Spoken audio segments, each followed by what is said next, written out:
Where did you learn to speak so beautifully? Why do we have to put up with this racist idiot? The official language of Liberia is English. Thank you so much for this opportunity. Well, thank you. It's such good English, such beautiful. Where did you learn to speak so beautifully? Why do we have to put At this time, corporate America's prepared themselves for it. Meaning they're when it hits, their money is gonna be safe. As far as the rest of us that don't own our own businesses and things of that nature, so we're gonna be killing each other in the streets, man. Mad Max and Beyond Terror Dome and all that is gonna be on, man. And they're gonna have to blow us up, which is what they're gonna do. They're gonna inject us with these, they're gonna say it's like for everybody mandatory AIDS testing because AIDS is so widespread. They're gonna be giving them vaccines for it so they don't catch it off top like measles, mumps, and stuff like that. But in all actuality, what they like is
Wow. Good morning, and welcome to another edition of Let It Be Known. Wow, the weather is unbelievable. I am your host, Stacy Brown. Peace and love, everybody. I'm your co-host, Niele Anderson. We have a lot of headlines to get through. One, we'll be talking about climate change and justice.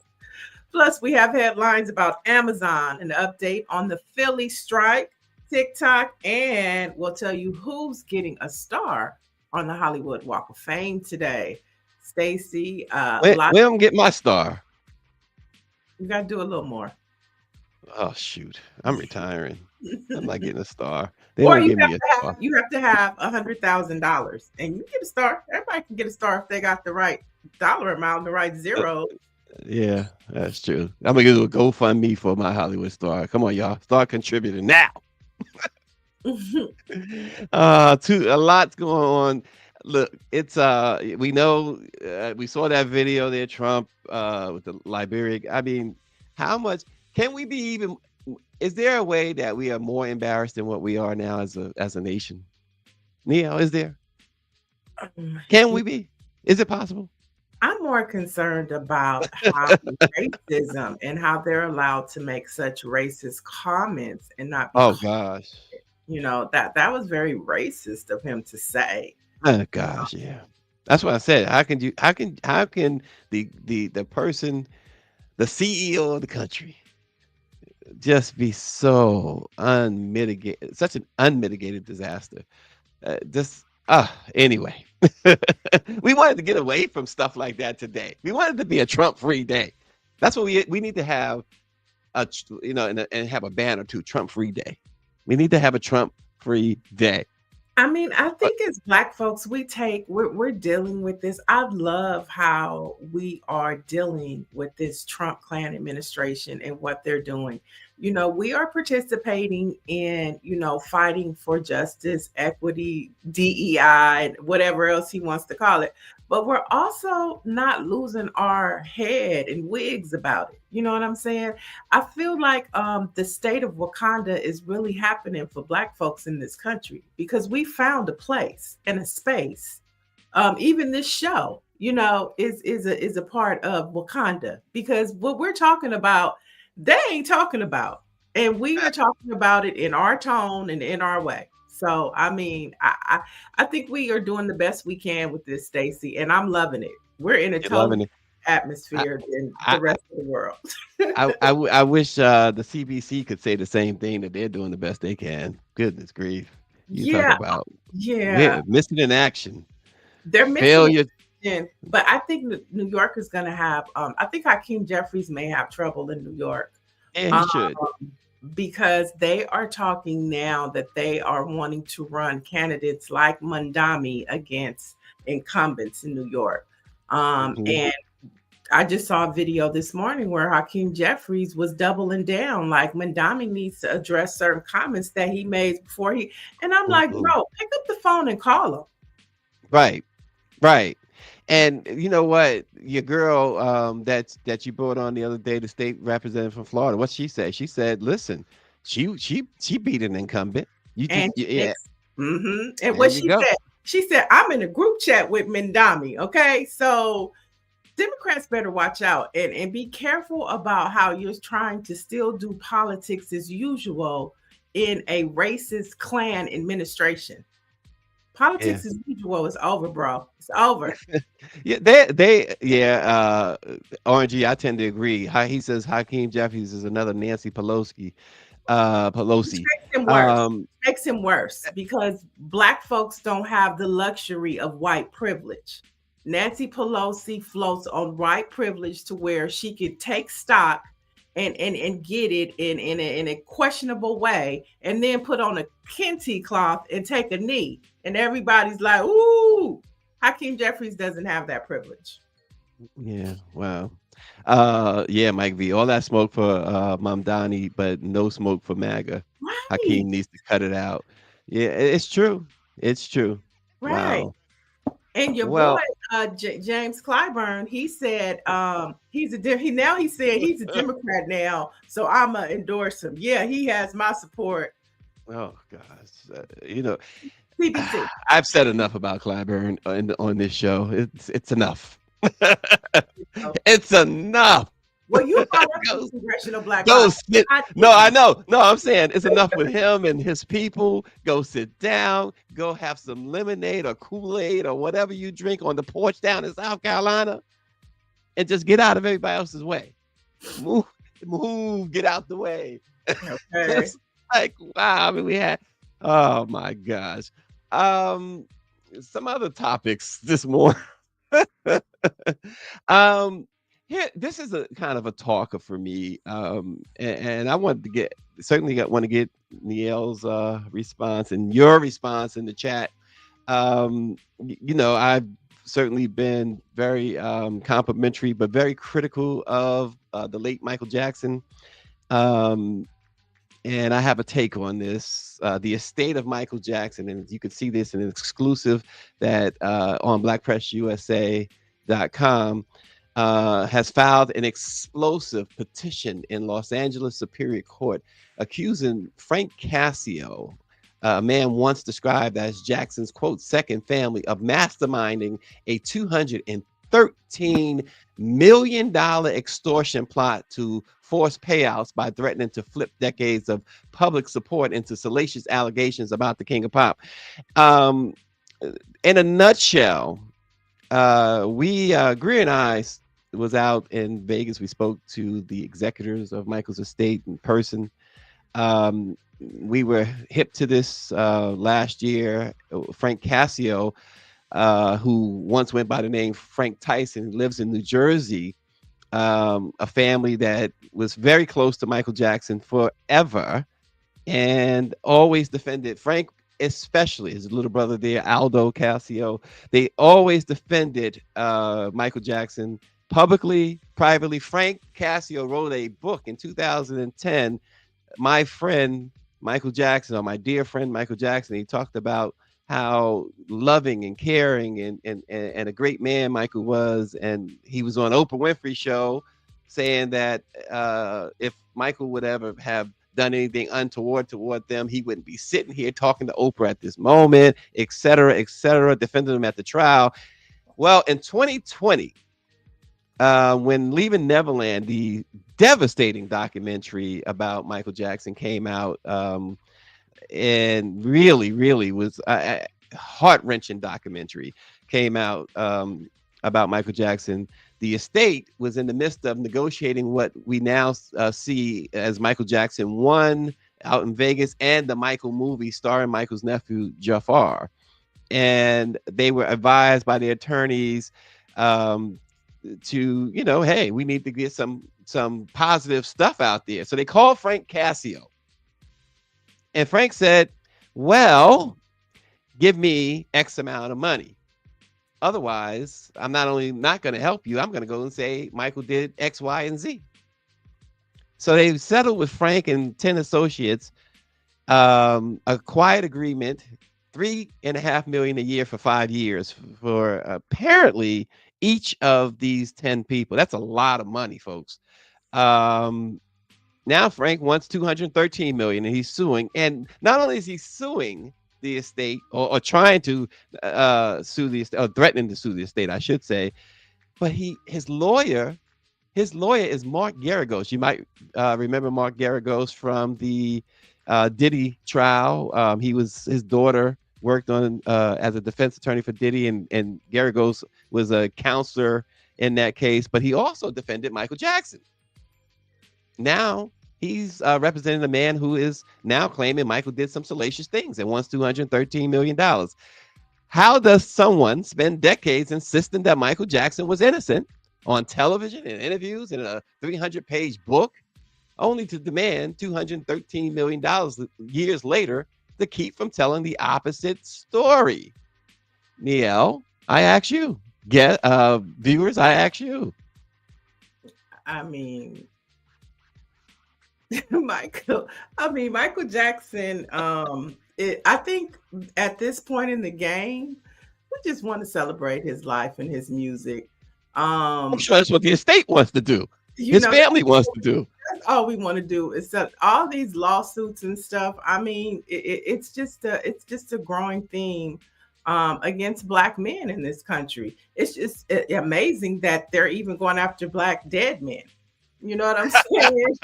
See, they're not just going after the Black men alive. Going after Black men, they're definitely going after the dead ones. I mean, and when I hear all this, I'm just like, when is the movie coming out? The movie was supposed to come out this year. I want to see the biopic. I mean, all of that, part of that is Michael Jackson's making. He surrounded himself around those people instead of maybe his family. Maybe he should have stayed with Papa Joe and all of that. But I mean, at this point, just where is the movie? I'm looking forward to seeing his nephew play him. He sounds just like him. I heard a couple of the songs. I know that one of the Bailey sisters is playing Janet Jackson. Nia Long is playing Mama Jackson, Catherine Jackson. And so I'm looking forward to seeing this movie. All of this other stuff that is going on. I mean, alive Black men, dead Black men, they're going after Black men. They're going after them. And I think folks, these the Michael Jackson 1, the Broadway show, I mean, they're making money that defies all types of economic issues that the world might be having. I mean, they are making so much money for Michael's heirs. But you said something in your dissertation just now that I believe you hit the nail on the head in saying that a lot of this is Michael's making. Perhaps he should have chose better. And that was a gripe that even Catherine had during his life. Why?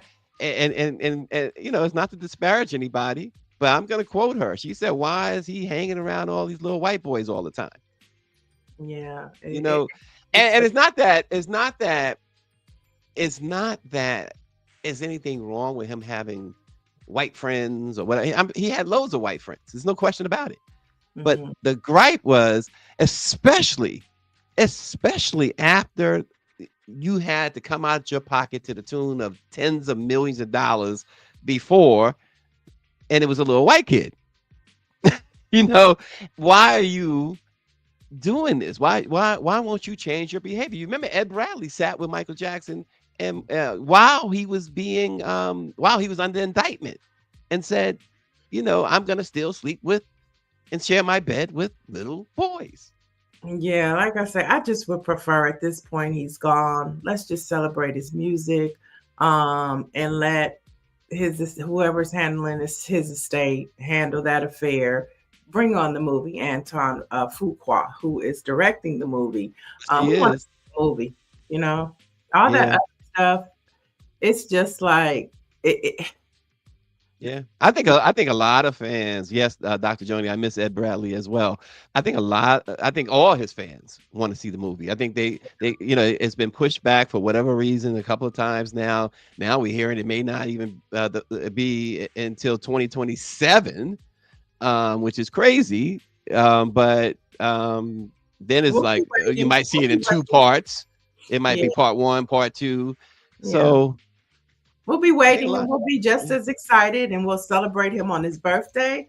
We'll celebrate him on the anniversary of his death. And for like I say, for those of us in Wakanda, we're gonna celebrate Michael Jackson.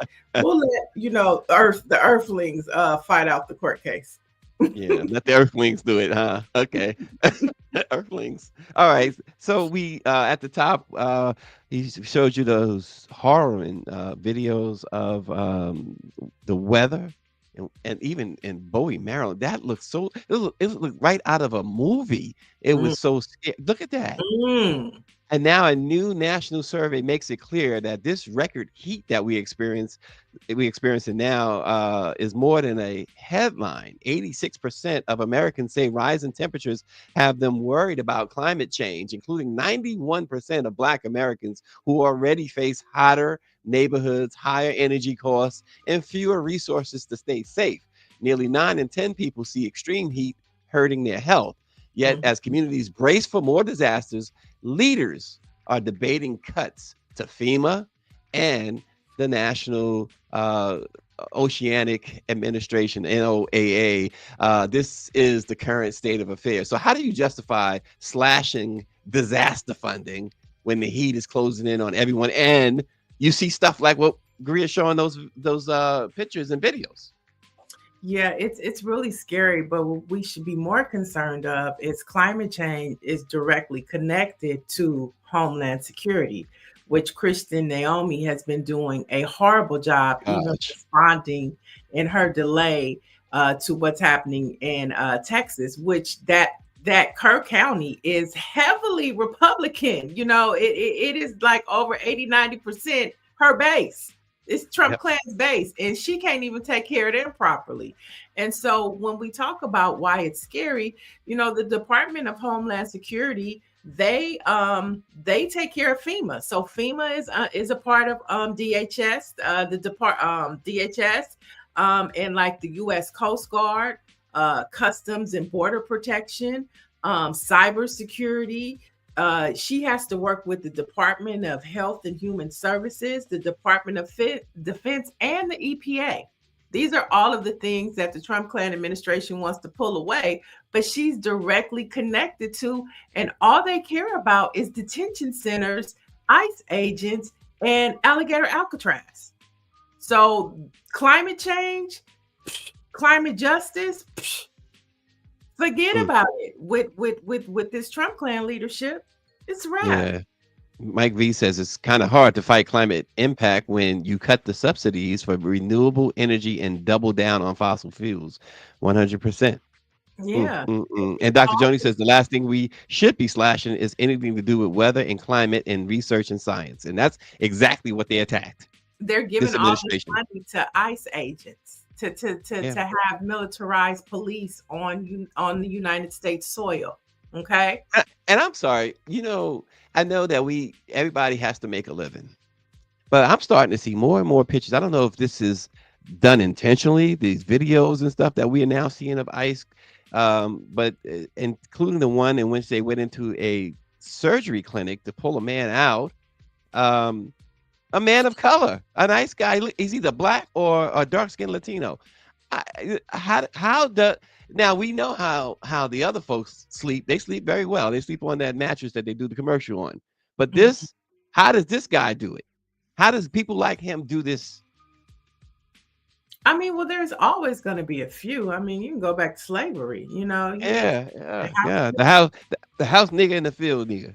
Right. You know, so you get you a couple. I mean, there's always going to be a few. Good Lord. Right? But how do you do it? And this climate situation, when you go and you research how much it's connected to Homeland Security, and we look at who's in charge, you know, it's a wrap. They're taking all of that money and they are only focused on slave catching. You know, they have gone back to slavery and a slave catching mentality. And, you know, I was thinking, until this country addresses racism, we're not going to never move forward, because we have such a way of addressing issues, but never addressing the core of the issue, the systemic racism of it, the racist practices of it. Like yesterday with the Liberia president, I didn't hear one person talk about the racial connotations that implicated by Donald Trump's statement. Not one person talked about racism and how that was. Part of it is everybody in that room, they have kicked out all of the real reporters, and not to say that over the last few years that we have any reporters or many that other than black media that would ask that question or would make that objection. But and I'm not even talking about in that room. I'm talking about when they go sit at those news desks and they have those round table conversations. Race is never a topic of discussion. And until we start having those hard conversations, when we talk about ICE and detention centers and the root of why they're doing it, which is that they're white racists, until we start having those conversations, then, you know, we're going to just keep doing this racist business as usual that this country has started since its inception. Yeah. Here's something else that, you know, I mean, it's it's not politics. So I thought we just throw this out here to you guys today and get your feedback on this. Corinne Steffens, nickname, you know, Superhead, made one heck of an appearance on Piers Morgan's show and played a dangerous game with words when it came to whether or not she ever had relations with Diddy. Here's what I'd like to say about this, and I'd like to get Niele's take, and of course your take on this as well. This is exactly the kind of thing that corrodes the integrity of the Me Too movement. When someone goes on television and says, quote, "not to my knowledge," about whether they have ever slept with a man, when they float the idea that maybe something happened, maybe it didn't, maybe they were too out of it to remember, they aren't just speculating about their own past. They are smearing the line between fact and rumor, trauma and tabloid. And that matters, because every time an unsubstantiated suggestion is dangled in front of cameras, it fuels the backlash against real survivors. It hands skeptics the perfect excuse to dismiss credible accusations as publicity stunts. It makes people question the women who do remember, who have evidence, who carry the scars. We have to be clear. Me Too is not a game of viral sound bites, and that's what they've made it. It's about telling the truth, no matter how uncomfortable or inconvenient, and it is about respecting the weight of words that can destroy lives. So, Niele, when we confuse innuendo with testimony, we don't just hurt one man's reputation. We hurt every person who has ever had to fight to be believed. Yeah, I mean, I understand. David Youngblood says, "I don't care who has been with Diddy." I mean, Corinne is doing what Corinne does. So I saw the interview, and a lot of the blogs posted it, and sometimes I'm just there for the comments. And you know, a lot of people brought up that, you know, in the book she said she slept with Diddy and he was small. So how do you not recall if you slept with him or not when you put it in your book? Allegedly. I didn't read the book, but there were a lot of things coming out of the book. Like she said that Diddy took her an exhibit to a gay club one time. I remember that was a big headline. And she put in her book, like she said, and then they said in the book that Kim was in the house. She was in the house. And let's be clear, Corinne was known as Superhead. And use your imagination, and that when men got with her, that's what they wanted from her. So I don't think that she was even like saying that she's Me Too. To me, she was just trying to, like, maybe she gonna have a part 2 book or something like that. Sounds like she's about to call Tony Busby. That's what it sounds like to me, and apparently a lot of others. I don't know. I just think maybe she wanted the sound bite. She looks great though. Loved her haircut. Looks great. Doesn't look like she's aged much. So whatever she's drinking, or swallowing. Oh, but wait a minute. Hold up. Superman. Okay, we're all adults. No kids are watching this show. No kids at all. Dr. Joni, you better talk to her, Dr. Joni. Dr. Marilyn, y'all ain't talking to Niele about this stuff. Well, Dr. Joni is saying, survivors, we don't want anyone with a platform and press to muddy the waters, because for us regular people, it's a fight to even be heard. Most of us don't even have rape kits tested. Right. True. That's true. Yeah. And that's my point. That's my point. That, how are you going to sit there and do that? That was intentional. And whether it's to sell a book as some you might speculate, or, to prepare for another book or whatever.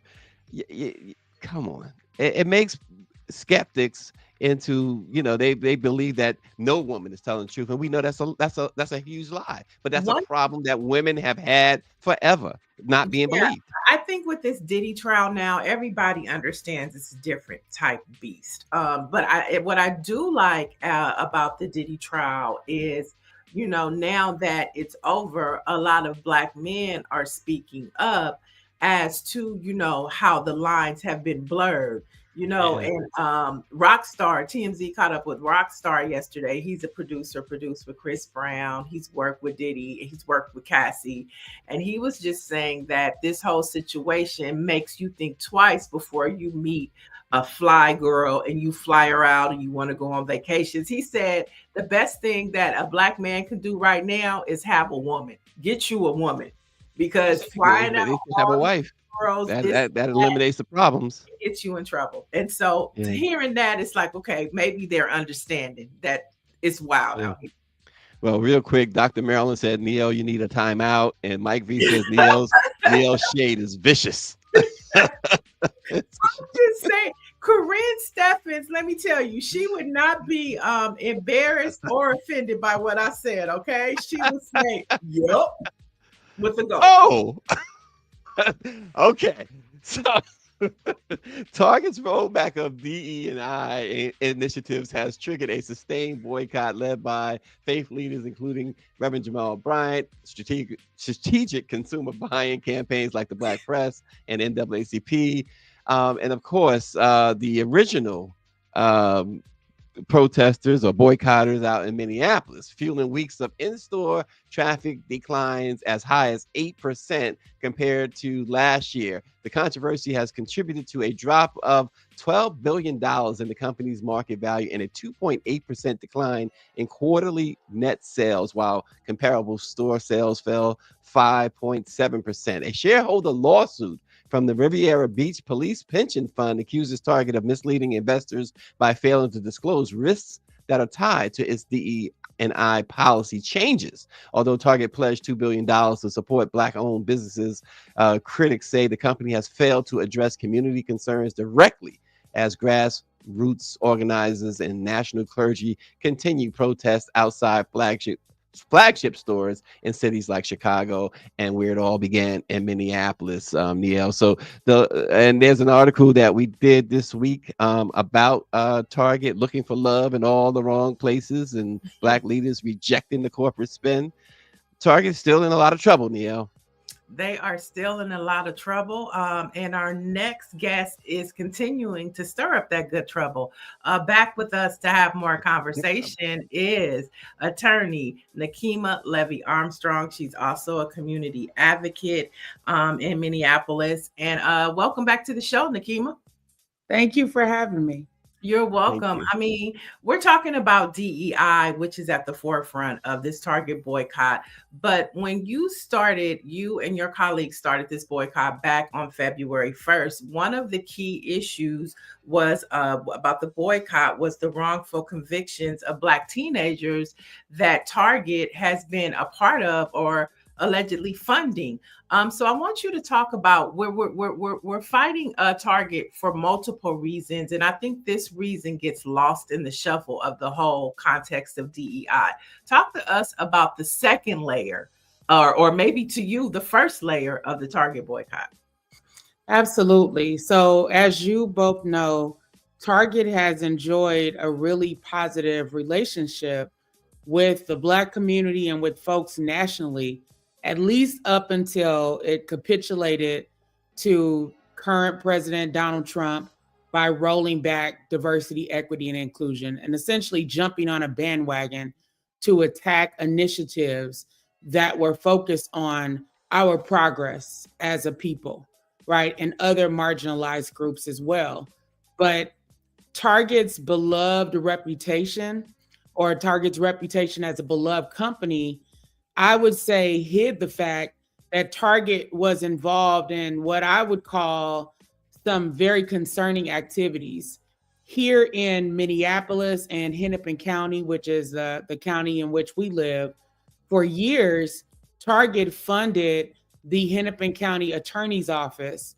And one of the things that they demanded was for convictions to happen as a result of the money that they put forward. And they funded the Hennepin County Attorney's Office during the time that now Congresswoman Amy Klobuchar was the Hennepin County Attorney, and another county attorney named Mike Freeman.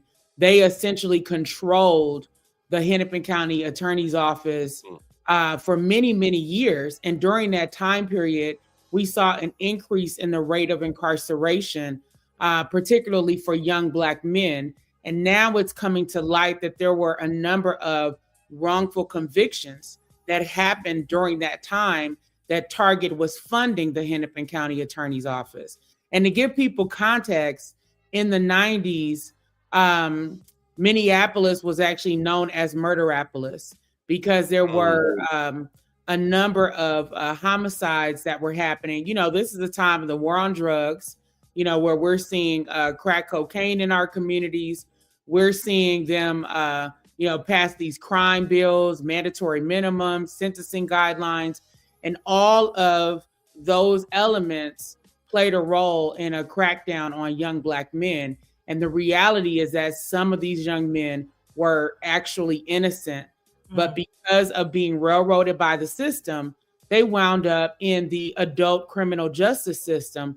We also have to remember that during this time that Target was funding the Hennepin County Attorney's Office, that office was cooperating and working very heavily with the Minneapolis Police Department, the very same corrupt and racist police department that murdered George Floyd in 2020, right? Wow. That's a little bit of the background about Target's role in unjust incarceration of young Black men here in the Twin Cities. So, Nekima, Niele said it might be your top line thing. It sounds like it is, but we nationally, this seems to have not gotten any play at all, what you just said, until the boycott. And the boycott for many is about the failed promises, the $2 billion, et cetera, et cetera. But it seems like, well, not it seems, you just explained, it runs a whole lot deeper than that $2 billion promise.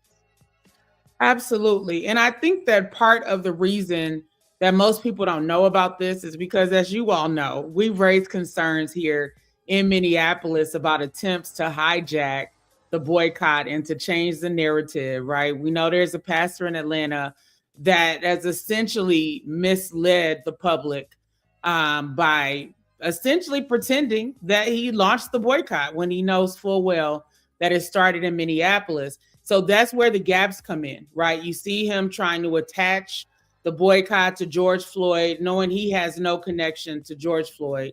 You know, the headquarters for Target is right here in Minneapolis. So it would only make sense, right, in terms of why we called out Target overall for the injustices that have been happening.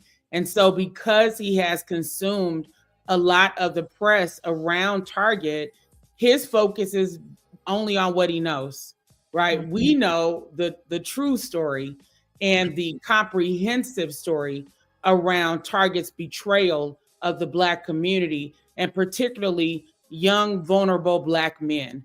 As a matter of fact, one of those young Black men, we actually advocated for his freedom alongside of his family in 2020, and that was Mayan Burrell, who was just a 15-year-old when he was arrested and ultimately wrongfully convicted for a murder he did not commit. And so in 2020, the organizers and activists in Minneapolis came together, and we essentially, came after Amy Klobuchar, right? We launched what became a national campaign of Black folks around the country who were calling out Amy Klobuchar for her role in the incarceration of Mayan Burrell. And so by the end of 2020, Mayan Burrell had his sentence commutated as a result of our advocacy and our activism and our relentlessness in calling out Amy Klobuchar in the Hennepin County Attorney's Office for locking up a Black teenager. And you got to remember, during this time, Amy Klobuchar wouldn't even let this child go to his mother's funeral. His mother was killed in a car accident very tragically while returning from a visit from seeing him. And Amy Klobuchar, as the Hennepin County attorney, wouldn't even let this young man go to his mom's funeral. And we looked at the whole circumstance and we said enough is enough. You got a corrupt Minneapolis Police Department. You have the Hennepin County Attorney's Office essentially using their office and their power as an extension of slavery and Jim Crow, as far as we're concerned, in terms of catching the wrong young men and bringing them into the justice system. So we stood up and we fought and we demanded that Amy Klobuchar suspend her campaign for president of the United States. And she didn't take us seriously at first, but by the time it was said and done, we shut down her final campaign event in the Twin Cities. The next day, she dropped out of the race for president. And then she wound up meeting with us and the family and agreeing to use her leverage to write a letter to ask for another investigation for this case. And so he walked free in December of 2020 as a result of those efforts. I think this conversation is so important as we look upon us coming on the 12-year anniversary of Black Lives Matter this month. And just talking about, because now the conversation of police sanctioned violence is coming up again, because we're looking at what's happening with ICE. And this Target boycott is bigger than just DEI. So you elevating this conversation is so important. Now, you sent a letter to the Baptist Ministers Convention. Although you and the pastor in Atlanta are not working together, it seems like a lot of the times you guys are still on the same page. Looking at well, we're not on the same page. Absolutely. In the sense of, he called out Baptist. I cannot concede to that. Okay. I won't put at the end of the day, we are standing on business. Got it. In Minneapolis and the Twin Cities. Our only motive is to make sure that our people's voices are heard and that we get justice for our people. Okay, right? Let me say it different. Okay, so he called out the Baptist Church. You sent the Baptist Church a letter. Have you heard from the Baptist Church? Well, I'll say that I saw Roland Martin's statement about the National Baptist Convention. Once I read his statement and understood the circumstances, then I worked with my colleagues to write an extensive letter to the National Baptist Convention, laying out the case against Target, the moral case, and what they have done to negatively impact the lives of young Black people here in the Twin Cities, reminding them that Target capitulated to the Trump administration and all the harm that that administration has caused. So we went deeper, than the average advocate, because we know the backstory about Target. And so we drafted that letter and sent it to the president of the National Baptist Convention, asking them, as a matter of conscience, to return the $300,000 that they accepted from Target Corporation. We also attached a Target receipts brief that lays out some of the history that I just shared about Target's role in mass incarceration here in the Twin Cities. And Target also helped train law enforcement using their high-tech surveillance equipment and everything else. So as we're talking about Black Lives Matter and police accountability, Target didn't stand on the side of police accountability. It stood on the side of empowering police to use these tools that have been weaponized against the Black community. So as someone who loves and cares about our community, I could not remain silent, and neither could my comrades, in terms of calling this out and using it as an opportunity to educate the National Baptist Convention about why taking this $300,000 was so wrong. But Roland Martin, I feel, brought that to, our people's attention. And when I saw that, I know Roland, I've known him for many years. I saw that and I said, this is something that we can get behind, because there is some depth to it, some substance to it, and it makes a difference, letting these ministers know that we see you, right? Like, this is not the time to betray our community. And for all we know, they might have taken the money to show we're not standing with Jamal Bryant. I mean, I don't know. I thought he was a Baptist minister. So the fact that they took that money, I'm thinking, hey, you guys have something going on behind the scenes with each other. I understand why you're not getting behind his leadership, but there are actual original organizers who have a moral reason why we are calling out Target, and we are asking Black people to look at what's happening and to vote with their dollars, not allow these companies to get away with, advertising to us, right, and getting us in their stores and making false promises. And then at the first sign of trouble or any little pressure from the Trump administration, they completely roll back those commitments. That's unacceptable. So we had to use our voices in that instance. Well, I'm seeing some comments in the chat. Orange G says, thank you for letting it all out. I always tell people, follow the money. Target needs to be shut down, he says. And for me, Nekima, what you just said, and then of course I saw your letter. You was kind enough to share it with me as well. What you just said, though, a lot of people just simply outside of Minneapolis don't know, and that's not.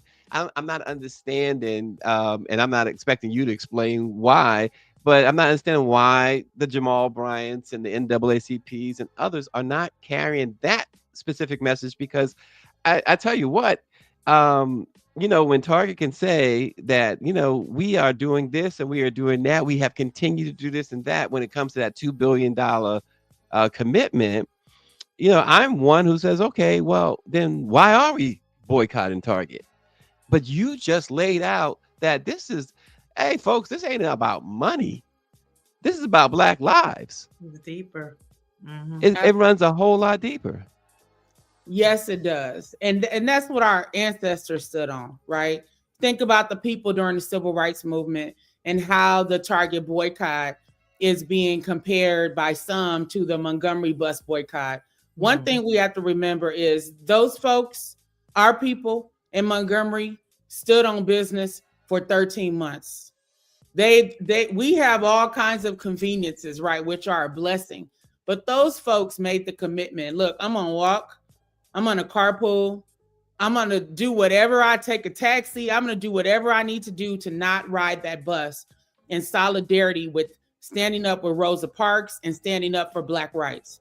We also have to remember that a lot of the organizers were Black women, but we don't know their names. and we don't know their stories. Right. So we have the same thing happening here today in 2025, where Black women are leading the cause to stand up against Target. Why? Because these are our sons, right? Mm-hmm. These are our brothers, our husbands, our significant others, right? Our children's fathers who are being impacted by these systems. And to know that we have a major multi-billion-dollar corporation working with a prosecutor's office and working with a corrupt police department is at the heart of some of the issues that so deeply impact our community that are being ignored. And I would ask that our civil rights organizations and those who claim to care about our community, those who have ample resources to get behind this cause and hold Target and other companies accountable for their misdeeds. We cannot let this go unchallenged. I don't even want, when I hear the name Target, it puts a bad taste in my mouth. Mm-hmm. Right. And the young man who we're fighting for now, Mahdi Ali, he is one of the young Black men who was a teenager who has been wrongfully convicted. He is still in prison to this day. He was convicted in 2010. This young man now calls me on the phone from prison to check in with me and to say thank you to all of you who are a part of my campaign and fighting for my release. And he was charged and convicted wrongfully during this time where Target was funding the Hennepin County Attorney's Office, right? Another Black teen railroaded. So they need to get behind this cause. When we fought for Mayan Burrell, I will give credit to Derek Jackson, the national president of the NAACP, because he used his voice and his leverage to stand up for Mayan Burrell and to hold Amy Klobuchar accountable while she was on the campaign trail. But outside of that, there is very little support for this cause from the people who should care, especially the Black ministers. If they're following the gospel of Jesus Christ, the one that I know, then it says we are to worry about the sick and the prisoner and the downtrodden, right? Those without food. So these are the people we should be rallying behind and protecting, and not taking checks behind closed doors with the company that has caused so much harm. Ooh, that's the lie right there. One more question. We have a couple more questions for you. But you talk about Black men. We have some nephews that had a sleepover in Target over the 4th of July weekend. Kai Sanat and AMP, they were all in Target. And now we found out yesterday that Kai Sanat is on the cover of Time magazine as like the top influential content creator. Do you plan on sending a letter to Kai Sanat and AMP, because they're the Black men that we're trying to protect? That's who you're talking about. Do you have any plans to for outreach to him? Well, one of my mentees, who is also a lawyer, she used to be one of my law students when I taught the University of St. Thomas in Minneapolis.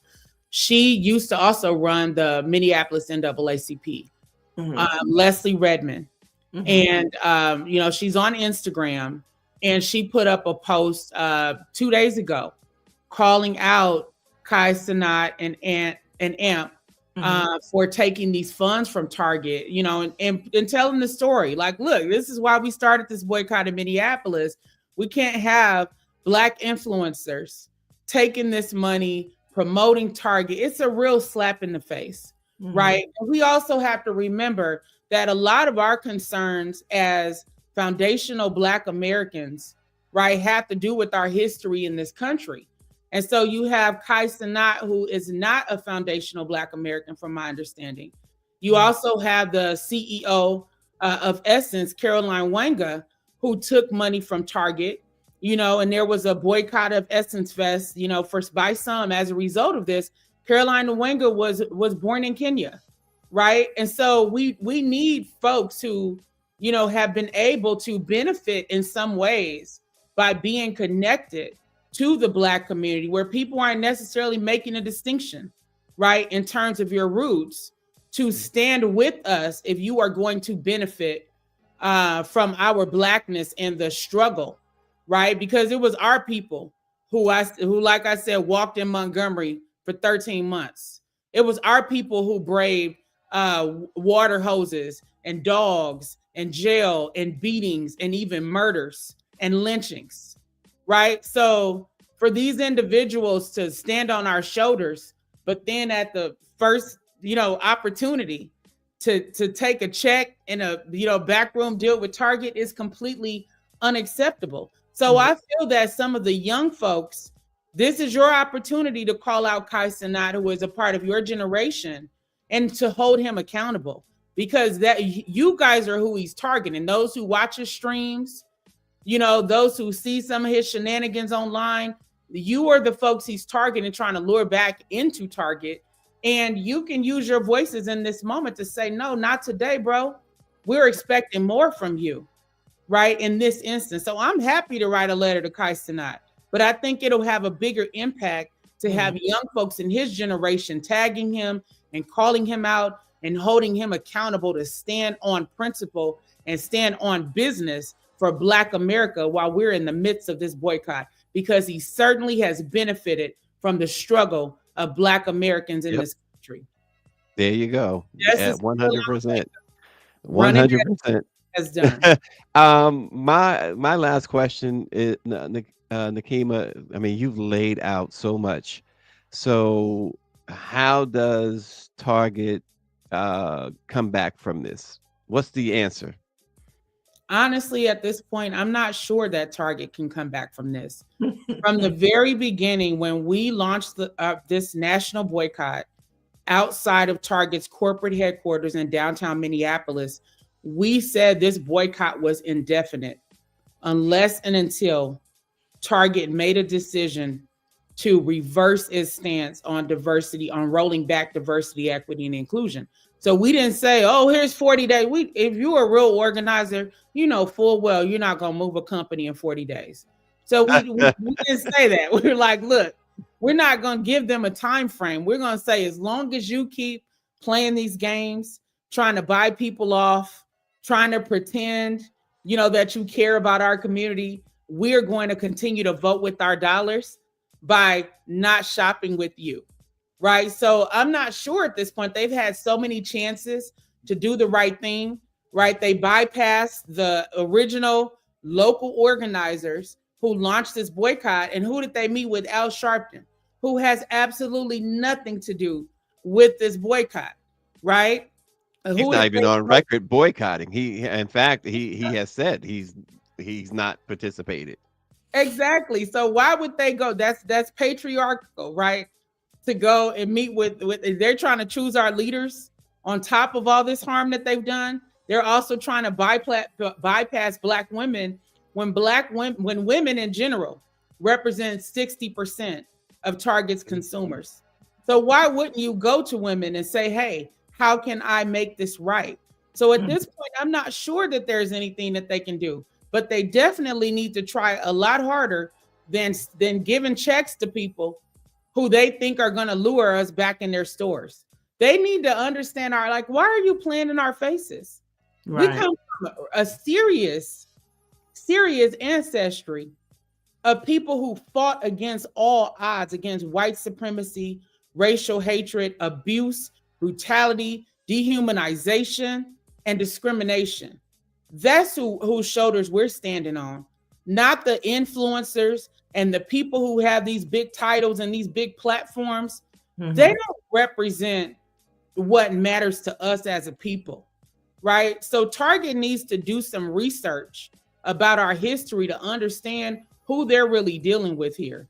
And if they come to Minneapolis, which they're headquartered here, which they witnessed what happened after George Floyd was killed, they know that we're standing on business out here, right? The world had to take notice of something we had been crying out for years before George Floyd, telling them that this Minneapolis Police Department was corrupt, that their behavior was unacceptable, that it needed to change. And people did not take notice until the murder of George Floyd.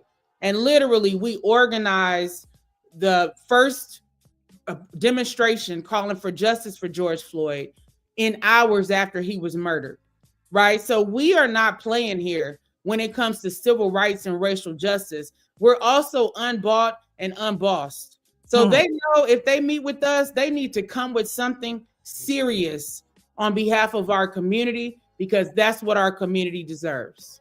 Nekima, thank you so much for joining us this morning. And of course, you'll be back because this is the story, the second layer, the second phase that we need to get out about the Target boycott. Thank you so much. Thank you for having me. For sure. Thank you, Nekima. And as Oren G says, she gave more information about the real reason behind the boycott than any news media could ever do. Yeah, Nancy Wall said, or has ever done anyway. Nancy Wall said there are layers to this. I mean, and she just broke down, even breaking down the difference between being born an American and not, with Kai Cenat and Carolyn Wanga of Essence. So it's layers to this conversation. And Warren G was right, or somebody said that mainstream media is not talking about this. No, they're not. But over here in Wakanda, let it be known, we'll be talking about it. But we have a couple more headlines if Greer would let us speak. We're going to stick to consumer affairs and commerce. Momentum Commerce, which manages Amazon sales for popular retailers, accounting for over $7 billion in spending on the online platform, said sales on the first day of Prime Day were down 41% compared to last year. But the company is still projecting growth from sales as Prime Day moves from a 2-day event to 4 full days of deals. And so, you know, this probably has to do with inflation and a lot of other things. Maybe people are just not tuned in to Jeff Bezos and his gluttony of a wedding that he just had. So yeah, sales are down right now. Sales are down. Look, this Prime Day, they can have it. They can have it.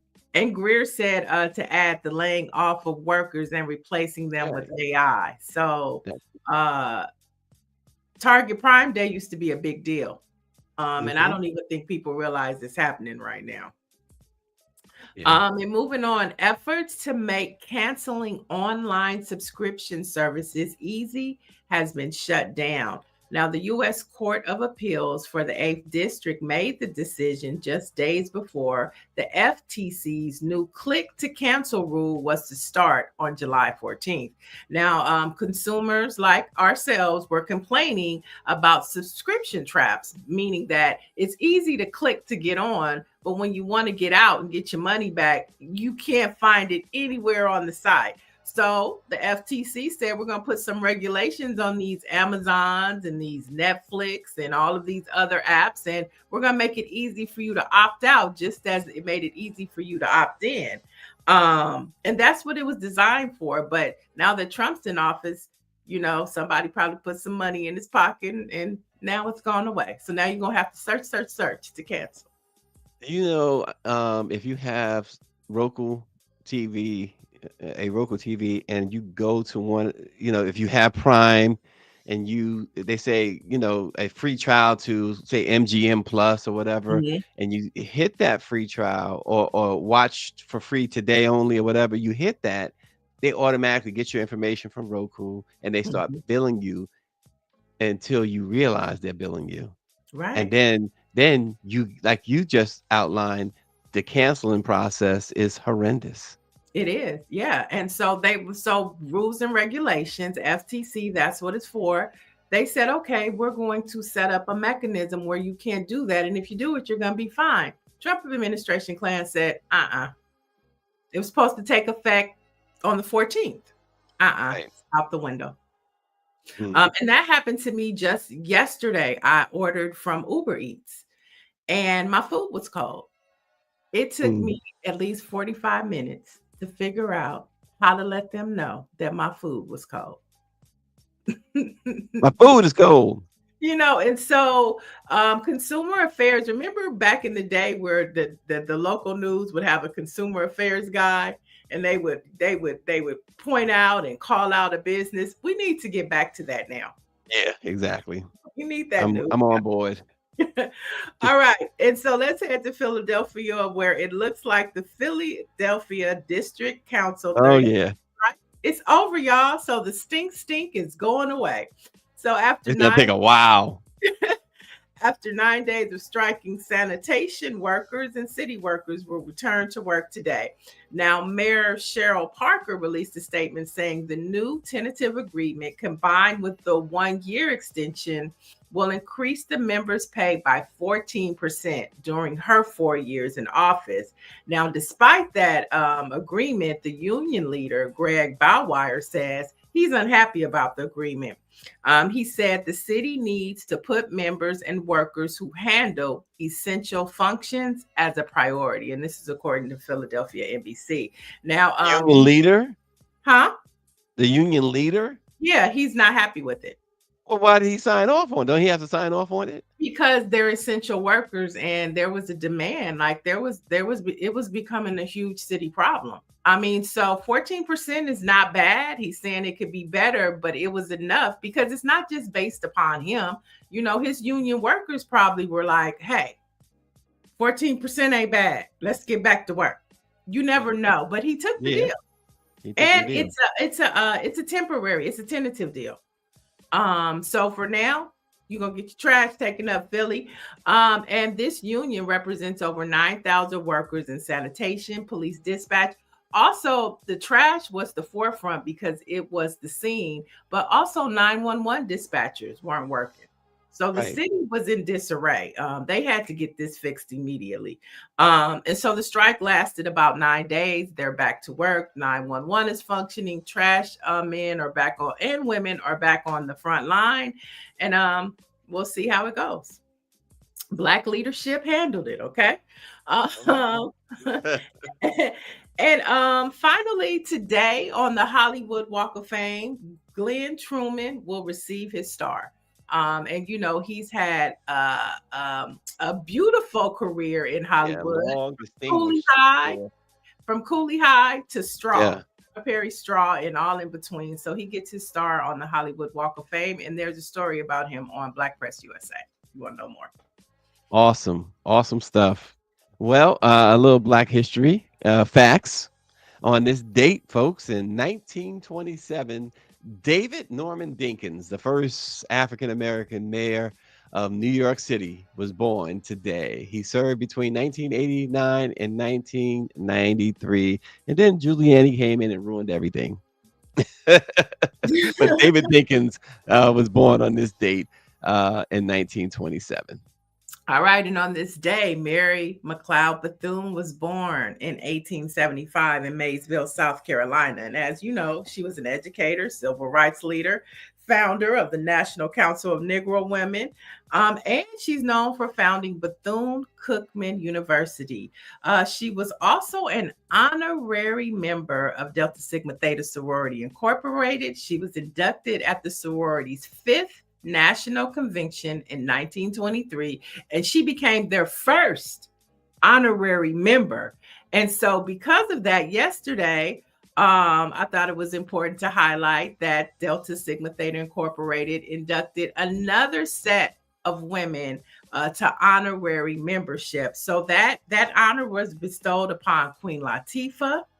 You have Don Weaver of the whiskey brand, very popular Black-owned whiskey brand, Donna Brazil, and about a few other women, but those were just a few I wanted to highlight. And so Mary McLeod Bethune was the first honorary member, and that tradition continues on. They're the rest of the honorees. Okay, well, there you have it. Our Black-owned newspaper of the day is the Memphis New Tri-State Defender. In the 198-year history of the Black press, the New Tri-State Defender, in multiple forms, has lived 74 of those mission-driven years. The beginning was a moment of courage, born largely in response to a treacherous Jim Crow mindset that propelled white citizens forward with often deadly intent to block African Americans' pathway to life, liberty, and the pursuit of happiness. Today, as the newspaper turned multimedia company dealt with its internal evolution and moved forward, the world was hit by COVID-19.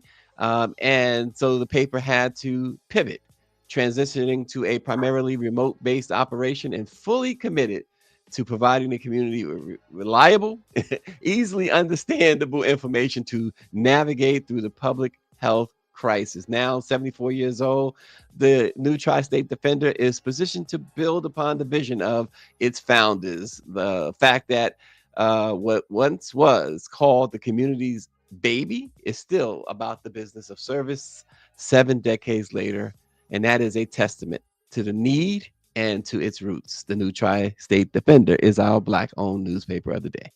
Yes, lots going on. And in Black America, more than so than Trump, I told you we're now in Wakanda mode. Okay. So if you want to know what's happening in Wakanda, you want to check out BlackPressUSA.com. We have the stories, we have the feeling, we have the upliftment and the vibe of Black America. That's BlackPressUSA.com. And most importantly, watch Let It Be Known every weekday morning at 8 a.m. Eastern Standard Time. 5 a.m. we're Niele sitting. So we'll see you tomorrow, folks. Enjoy your Thursday.